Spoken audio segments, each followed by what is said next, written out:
পাকা আম আর সুজি দুধ এই তিনটে উপকরণ যদি ঘরেতে থাকে আপনারাও কিন্তু মাত্র কয়েক মিনিটের মধ্যে তৈরি করে নিতে পারবেন মন প্রাণ ঠান্ডা করার মতো একটা দারুণ রেসিপি। আজকে তৈরি করব পাকা আমের রসমালাই। আর এটা তৈরি করা না সব থেকে সহজ, বানানো যেমন সহজ, খেতে কিন্তু দারুণ মজার। এই রকম রেসিপি আপনারা যদি টাকা দিয়ে কিনতে চান তাও পাবেন না, মাত্র কয়েক মিনিটে ঘরেতেই তৈরি করে নিতে হবে। আর এই গরমে যদি একবার খাই, সত্যি বলছি বারবার কিন্তু বানানোর জন্য প্রত্যেকেই রিকোয়েস্ট করবে। তাহলে চলুন বন্ধুরা, কথা না বাড়িয়ে আজকে দেখে নেওয়া যাক রেসিপি। আশা করছি রেসিপি আপনাদের ভীষণ ভালো লাগবে। আজকের রেসিপির জন্য আমি এখানে দুটো পাকা আম নিয়েছি আর এর গায়ের খোসাগুলোকে ছাড়িয়ে নিয়েছি। তারপরে দেখুন এখানে আমের মধ্যে যে কাতটা আছে এটা আমাদের নিয়ে নিতে হবে। আমি এইভাবে ছুরি দিয়ে কেটে নিচ্ছি, আপনারা যে কোনোভাবেই কিন্তু এখানে কাতটাকে নিয়ে নেবেন। তো দেখুন দুটো আমের কাত কিন্তু আমি এখানে নিচ্ছি। আর আমের না কালারটা সুন্দর দেখে নেওয়ার চেষ্টা করবেন, আমটা মিষ্টি দেখে নেওয়ার চেষ্টা করবেন। যদি টক আম হয় কিন্তু এটা তৈরি করার সময় নষ্ট হয়ে যেতে পারে। এখানে দেখুন দুটো আমের মধ্যে থাকা যতটুকু কাত ছিল আমি সবটাই নিয়ে নিয়েছি। এবার একটা বড় মিক্সির জারের মধ্যে এই আমের টুকরো দিয়ে দিচ্ছি আর কয়েক টুকরো আম আমি এখানে রেখে দিলাম, পরে গার্নিশিংয়ের কাজে লাগবে। এবার আমি খুব ভালো করে কিন্তু মিক্সিটাকে দিয়ে 1 মিনিটের জন্য একটু ব্লেন্ড করে নিয়েছি আর সুন্দর কিন্তু আমের পিউরি আমাদের রেডি হয়ে গেল।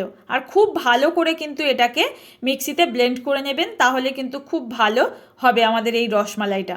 তো দেখুন একটা বাটির মধ্যে আমি এটাকে নামিয়ে নিচ্ছি আর এখান থেকে না 2 চামচ মতো আমের পিউরি আমি রেখে দিচ্ছি, এটা আমাদের রসমালাইয়ের সময় কাজে লাগবে। এবার আমি গ্যাস ওভেন অন করে একটা কড়াই বসিয়ে দিয়েছি, তারপর এই আমের কাতটা আমি দিয়ে দিলাম। এর মধ্যে আমি ওই হাফ বাটি মতো লিকুইড দুধ দিয়ে দিচ্ছি। দুধটা কিন্তু জাল করা নেই, এখানেই কিন্তু আমি জাল করে নেব। তো এখানে দেখুন সামান্য একটু লবণ দিয়ে দিলাম। এবার গ্যাস ওভেনটা অন করে আম আর দুধটাকে কিন্তু খুব ভালো করে মিক্স করে নিতে হবে। প্রথমে সমস্ত কিছু ভালো করে মিশিয়ে নেব, তারপর এখানে আমি অ্যাড করে দেব 3 চামচ মতো সুজি। আমি এখানে যে টেবিল চামচ হয় সেই বড় টেবিল চামচ দিয়ে কিন্তু 3 চামচ সুজি অ্যাড করে দিলাম। এখানে যদি আমের পিউরিটা বেশি পরিমাণে দেন অবশ্যই সুজিটা বাড়িয়ে দিতে হবে আর দুধের পরিমাণটাও বাড়িয়ে নিতে হবে। এবার আমি দেখুন খুব ভালো করে কিন্তু এটাকে কনস্ট্যান্ট এইভাবে নাড়াচাড়া করতে করতে একটা সুন্দর ডো তৈরি করে নেব। যতক্ষণ না কড়াইয়ের গাটা ছেড়ে ছেড়ে আসবে এই ডোটা, ততক্ষণ কিন্তু এইভাবে আমাদের নাড়াচাড়া করে যেতে হবে, না হলে সুজি কিন্তু নিচে বসে যেতে পারে আর পুড়ে যাবে, তখন কিন্তু খেতে ভালো হবে না। তো দেখুন এখানে কিন্তু খুব ভালো করে আমি পাক তৈরি করে নিয়েছি, কনস্ট্যান্ট কিন্তু এইভাবে নেড়ে নেড়ে গেছি। আর দেখুন এখানে কিন্তু সুন্দর একটা ডো তৈরি হয়ে গেছে। এখন কড়াইয়ের গাটা ছেড়ে আসছে, এই পর্যায়ে আমি নামিয়ে নিলাম। একটা ছড়ানো প্লেটের মধ্যে এটাকে কিছুক্ষণ রেখে দেব, একটু ঠান্ডা হয়ে গেলে মানে হাত দিয়ে মাখার মতো হয়ে গেলে এই সময় আমি হাতটাকে ক্লিন করে নিয়ে এগুলোকে মেখে নেব। তো দেখুন ডোটা কিন্তু এখানে মাখতে খুব একটা বেশি টাইম লাগবে না, জাস্ট একটু আমাদের মেখে নিতে হবে। যদি হাতে খুব জড়িয়ে যায় আপনারা একটু ঘিয়ের ব্যবহার করতে পারবেন, ঘি দিয়ে এটাকে সুন্দর করে মেখে নেবেন। ডো তৈরি হয়ে গেলে এর থেকে ছোট্ট ছোট্ট লেচি নিতে হবে আর এই রকম ছোট্ট ছোট্ট রসমালাইয়ের যে মিষ্টিগুলো হয় ঠিক সেই শেপে আমি এইরকম বেশ কয়েকটা বলের মতো তৈরি করে নিচ্ছি। এখানে কিন্তু আমার অনেকগুলো বল তৈরি হবে এইটুকু ডো দিয়ে। তো দেখুন একই মাপের না এই বলগুলো তৈরি করতে হবে, যাতে এই রসমালাইয়ের মধ্যে যখন এই মিষ্টিগুলো থাকবে দেখতে ভালো লাগে, আর ছোট বড় করলে না দেখতে ভালো লাগে না। একইভাবে আমি এখানে সমস্ত বলগুলো তৈরি করে নিয়েছি আর দেখুন কত সুন্দর দেখতে হয়েছে।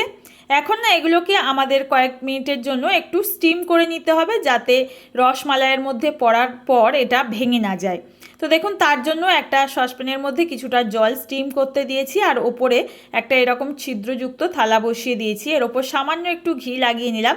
তারপর এই বলগুলোকে দিয়ে দেব। এবার ওপর থেকে একটা ভালো করে ঢাকনা চাপা দিয়ে এটাকে আমি 5 মিনিটের জন্য স্টিম করে নেব। দেখুন 5 মিনিট পর ঢাকনা খুলে নিচ্ছি আর এগুলো না হাতে একটুও লেগে আসছে না বা নরমও নেই, সুন্দর কিন্তু স্টিম হয়ে গেছে। এগুলোকে নামিয়ে দেখিয়ে দিচ্ছি, দেখুন কত সুন্দর সফট হয়েছে আর একটুও কিন্তু হাতে লেগে যাচ্ছে না।